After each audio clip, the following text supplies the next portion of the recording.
disais que les fans des Hans auraient des surprises, peut-être un petit peu moins que ceux de Holly Cole avec son nouvel album. Ici, elle change un peu de style. Son nouveau disque s'appelle Dark Dear Heart et elle délaisse de plus en plus le jazz là-dessus. Et elle aime prendre des risques, c'est sûr et certain. Et ici, elle en prend pas mal, mais c'est bien calculé. Elle vraiment est entourée d'une équipe de professionnels. Elle explore un peu, oui, le trip-hop, un peu de soul, un peu de pop également.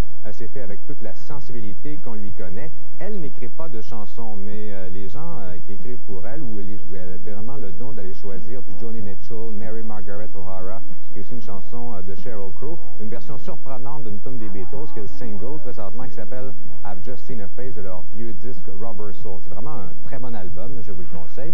Et dernier flash cette semaine, c'est le nouveau disque de Jars of Clay. C'est leur deuxième album, Much Afraid. C'est un groupe qui vient d'Illinois. C'est ce qu'on appelle du Christian Contemporary ou rock. Enfin, c'est un peu religieux sur les bars, mais vraiment, là, c'est pas « Oh Dieu, nous t'aimons ». C'est pas vraiment le style ici. Allez, moi, c'est la première fois que j'accroche sur Jars of Clay. Ce sont deux très bons compositeurs. Et si vous aimez le côté, pour essayer de vous décrire peut-être le côté plus tranquille de live, alors ils ont une petite influence à ce niveau-là. Un peu de Britpop aussi, on pense aux Beatles dans le single. Beaucoup de finesse, c'est très raffiné comme produit. J'adore le single. Il y a aussi Fade to Grey et Frail.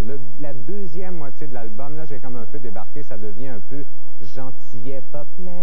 Ça me fait penser à du vieux Jackson Browne. Je ne sais pas si ça vous dit quelque chose. Moi, il m'horripile royalement. Mais bref, c'est vraiment juste une question de goût. Et c'est tout un album au complet. C'est peut-être long, mais enfin bref, c'est quand même de qualité. Voici un extrait de l'excellent single qui s'appelle The Crazy Times.